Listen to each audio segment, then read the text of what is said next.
আসসালামু আলাইকুম গাইস, আজকে আমরা শিখবো কিভাবে লাভ মাছ ছুরি মাছ দিয়ে ফ্রাই মজা করে ফিশ ফ্রাই খাবো। সবাই মিলে ঝাঁকানাকা করে রেডি করে ফেলি। তাহলে প্রথমে হলুদ, লবণ, মরিচ গুঁড়া, সব আদা রসুন সব কিছু দিয়ে দিলাম একসাথে। ঝাঁকানাকা করে এবার রেডি করে ফেলবো।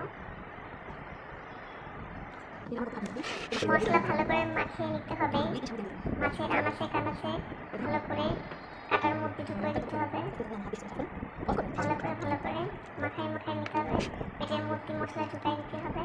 তারপরে উল্টায় পাল্টায় কাপড়ের মতো কাচতে হবে। তারপরে ঝাঁকানাকা করে মশলা পুরো লেজ থেকে মাথা পর্যন্ত মাখায় লাভ বানিয়ে নিতে হবে। আবার লাভ হয়ে গেল। এবার মাখিয়ে সুন্দর করে রেখে দিন 10 মিনিট। এবার একটা কড়াই দেখতে পাচ্ছি আমরা, এই কড়াইয়ের মধ্যে 1 বালতি তেল ঢেলে দেবো। তেল দিব, গোল গোল করে তেল ঢেলে দিলাম ভালো করে। এবার আমার সুন্দর করে সেই লাভ মাছটা ছেড়ে দিলাম গরম ফুটন্ত তেলের মধ্যেও চিৎকার করে কান্না করছে। এবার বাদামি কালার হওয়া পর্যন্ত ভাজতেই থাকুন আর ভাজতেই থাকুন।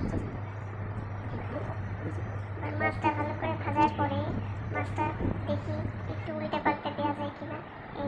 এইবার মনে হয় মাছের আসল রং চলে এসেছে।